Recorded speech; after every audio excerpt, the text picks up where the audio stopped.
When I hear that Michelle Williams is in a new show, I immediately get excited. But when I see the reviews for Dying for Sex, I am genuinely over the moon. This is one of the best actors of her generation in a role that is rich and complex and fascinating. The group chat's here. They've seen it. They have thoughts. Let's go.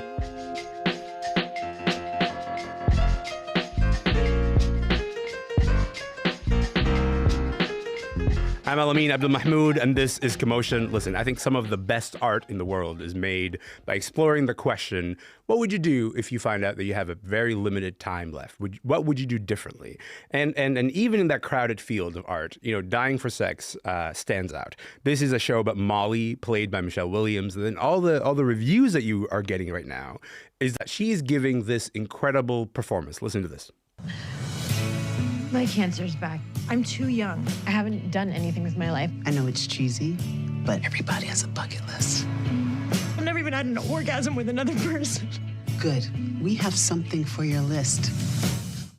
Molly leaves her sexless marriage, and with the support of her best friend Nikki, she starts a whole new chapter. And that chapter has to do with sex and trying things that she has never done. This is the show that is based on Nikki Boyer's very popular podcast, and that featured conversations with her best friend Molly, who was navigating the last years of her life with as much pleasure as possible. Dying for Sex is out tomorrow, and today we're getting some insight into it with two people who have a particular vantage point into the world that it opens up. Jen Pogue is an actor and producer living with stage 4 breast cancer. She was diagnosed 4 years ago in her 30s, and before we draw too many parallels, by the way, to Jen's life and Molly's life, I should mention she is happily married just before we get into this conversation. And Sophie Kohn is a comedian and writer who's written about living with and caring for her mom, who also had cancer in the last few years of her life.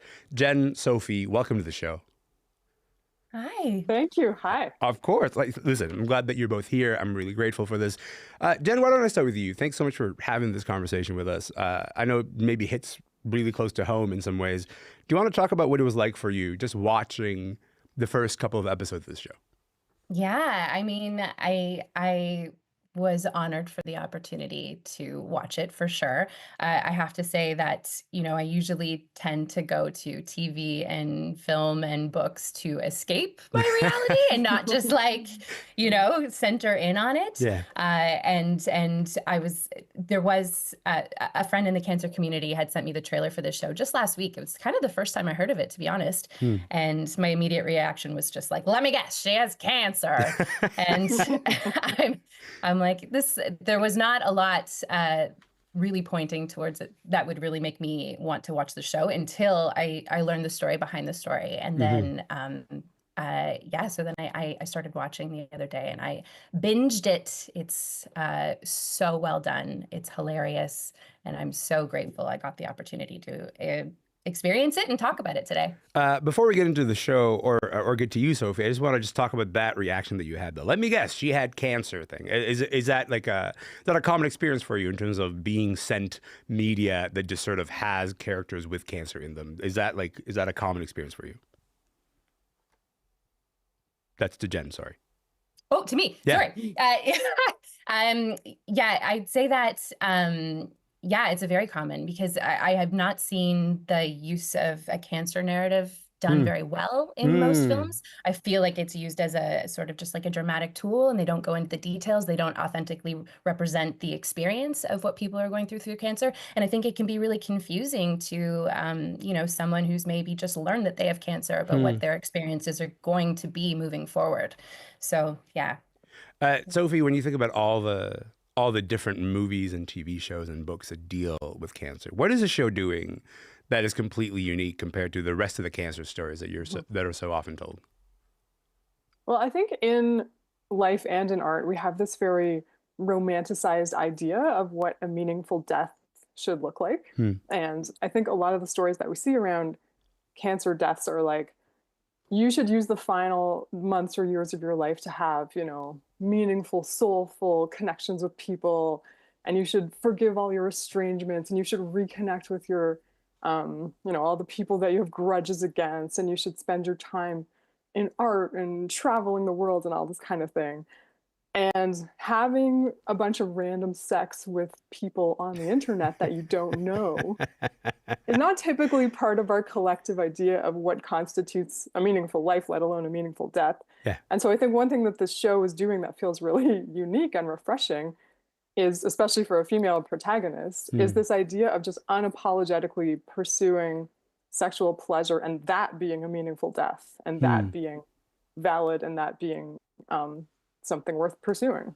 Yeah, I sort of immediately think about like Tim McGraw's "Live Like You Were Dying." You know, like I don't know, like that's not at all part of the story that you often hear in terms of you should make amends. You know, you should spend your time living with forgiveness and go for some walks along the beach. And this show's like you should have the sex that you've always wanted to have. What about that life? You know, Exactly. Jen, when you watch the show, what resonated with you the most as you were watching it? Oh my gosh. I'd say within just even the first 10 minutes, I saw it felt like I was finding the words and seeing the experiences that I only was able to sort of figure out how to communicate how I felt in support groups. It felt like I was watching it with my support group friends in a way, and we were naming the things that were, just so striking to us. Like it was within the first 10 minutes, they already talk about, they talk about breast cancer right away, which is amazing. They talk about the disparities between early stage breast cancer and metastatic breast cancer. They talk about treatment effects. They poke fun at what they call cancer pity face and food restrictions. And it's just like, what I experienced within just, weeks of support groups and meeting others and chatting about it and like finding the dark humor and all of this, they really execute within the first 10 minutes. It's pretty awesome. What does that do to you? What does that do to you when like you start a show and you're like, I don't know what to expect, and then 10 minutes in you're like, no, you got it. That's exactly what it's like living through this experience. What does that do to your relationship to a show, do you think? I felt so connected to it. I felt like I was seeing myself, and I felt like it's the kind of show that I'd love to watch with my friends and family, to be like, this is the experience. This is how you explain it. This is what it feels like inside of me right now. Yeah. Before I get to Sophie, Jen, let me ask you, the idea of seeing yourself in those moments and seeing yourself in the first opening of the show, let alone, how it sort of continues. What kind of need is there for stories like Molly's right now? Why do you think they matter so much? They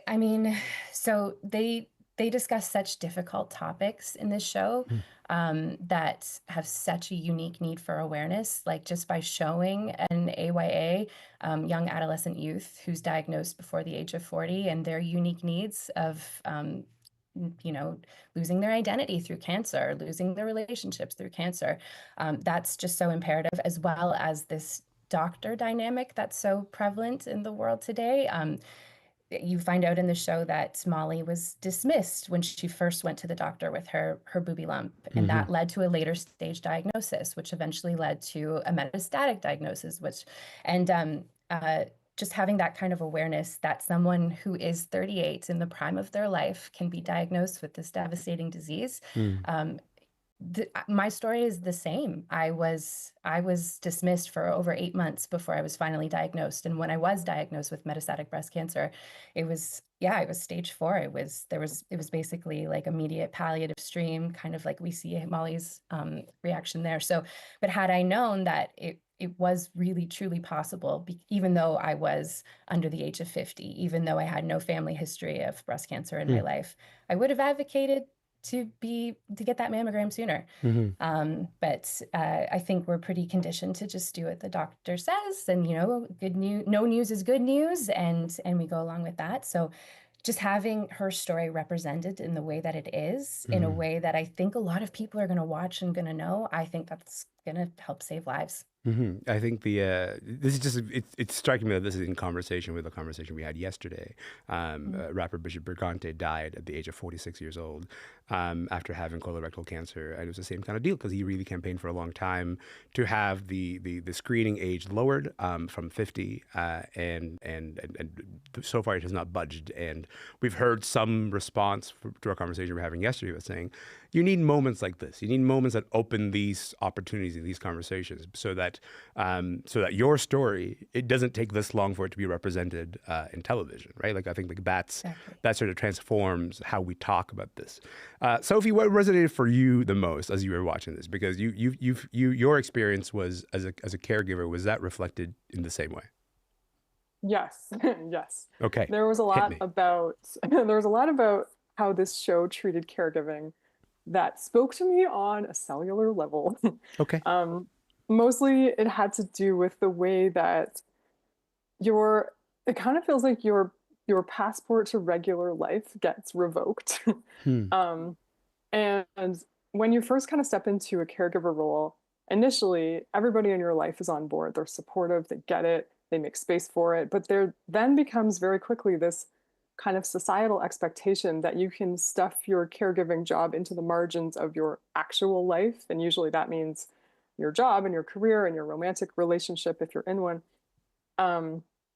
But caregiving for someone who's dying of cancer is not a thing that can live in the margins. It becomes your actual life. It becomes your full-time job. You become consumed with it. It bleeds into everything else. And there's sort of two reasons for that. Firstly, it's logistically and emotionally enormous. Just the constant appointments, the 4 a.m. emergencies, the being on call, the emotional support.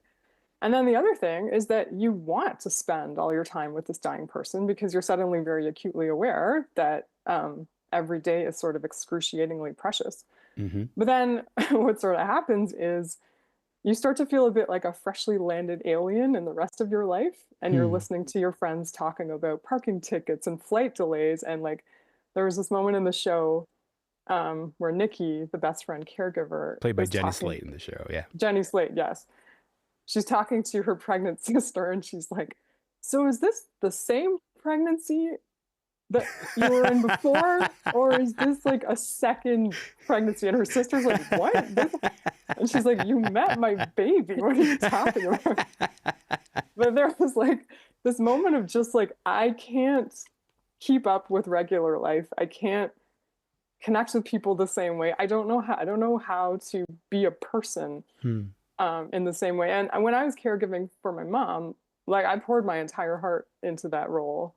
And I didn't want to be anywhere else, but I was a ghost to everybody else in my life. Like I missed deadlines, I snapped at people, I rolled my eyes at bosses. Like it was just kind of like a mess of a person.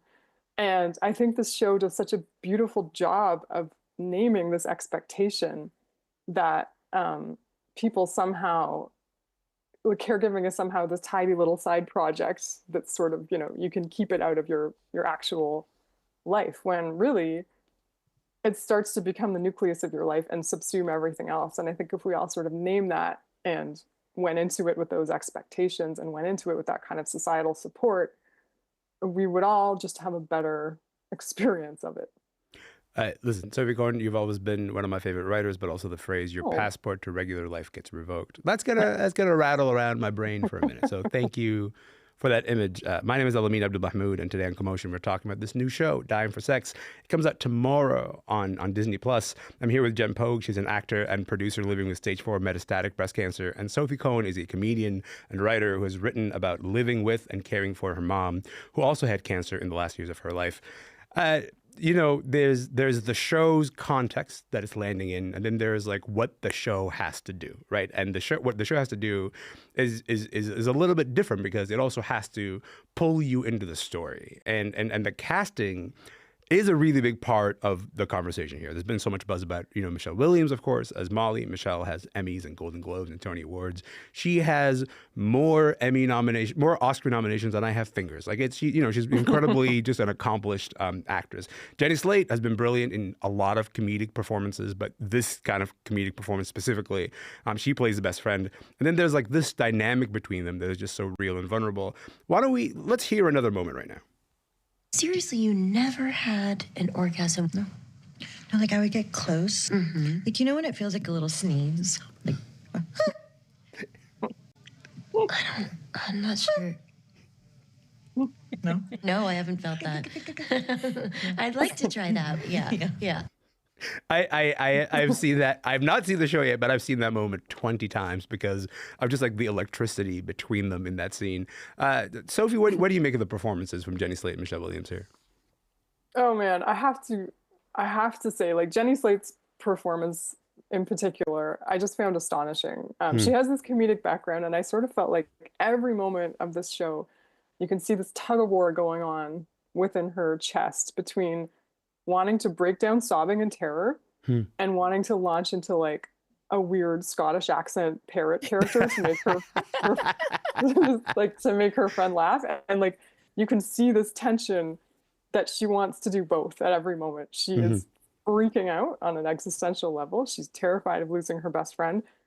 And she also, as you know, a lot of comedians do, has this weird compulsion to make an inappropriate joke all the time.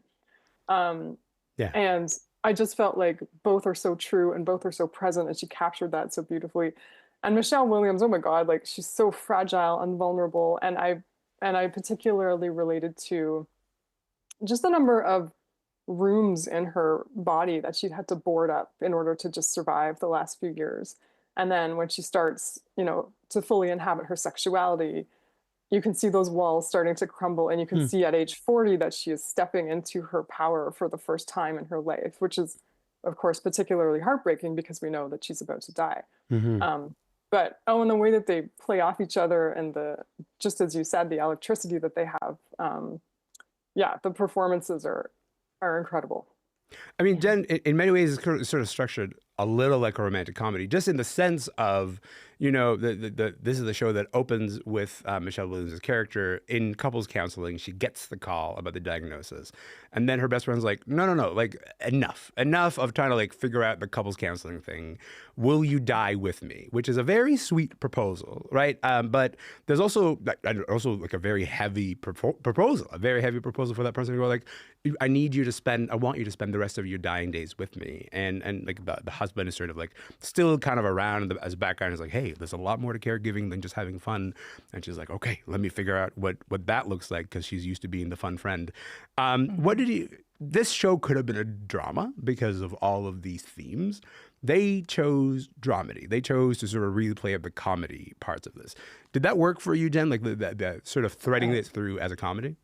1000%. I can't imagine it any other way. I don't think I would have been able to watch it had it been any other way. The humor just made the hard stuff so digestible.